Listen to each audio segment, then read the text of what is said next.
Le lapin bondissait à toute vitesse à travers les clairières ensoleillées, ses oreilles blanches tremblant de peur. Derrière lui, un prédateur affamé se rapprochait, ses griffes laissant des marques profondes dans le sol.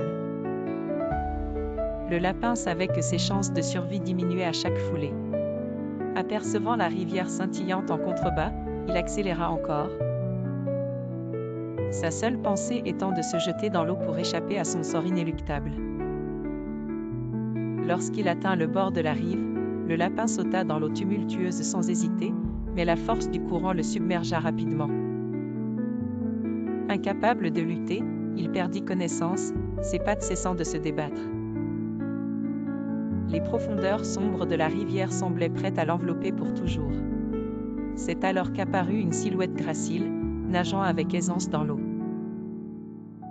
Une bébé sirène, ses écailles chatoyant sous les reflets aquatiques, avait été attirée par les ondes de désespoir émanant de l'animal en détresse. D'un geste habile, elle attrapa le lapin et le ramena à la surface. Sur la berge, posant doucement le lapin inanimé sur l'herbe, elle utilisa ses pouvoirs aquatiques. Une lueur bleue émanait de ses mains, enveloppant le petit corps trempé du lapin. Lentement, il ouvrit les yeux, haletant, confus mais vivant. Le regard du lapin se posa sur son sauveur, et il savait qu'il lui devait la vie. De cet événement naquit une amitié unique. Le lapin, qu'ils nommèrent Brume, et la sirène, appelée Ondine, trouvèrent en l'autre un compagnon fidèle. Ensemble, ils explorèrent la forêt et les mystères de la rivière, partageant leurs craintes et leurs joies.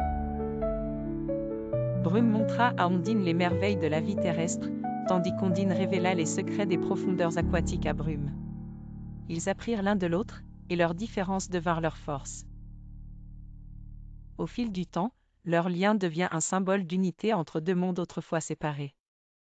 Brume et Ondine, par leur amitié, démontraient qu'au-delà des apparences et des différences, une connexion sincère pouvait créer des ponts entre les cœurs et les royaumes.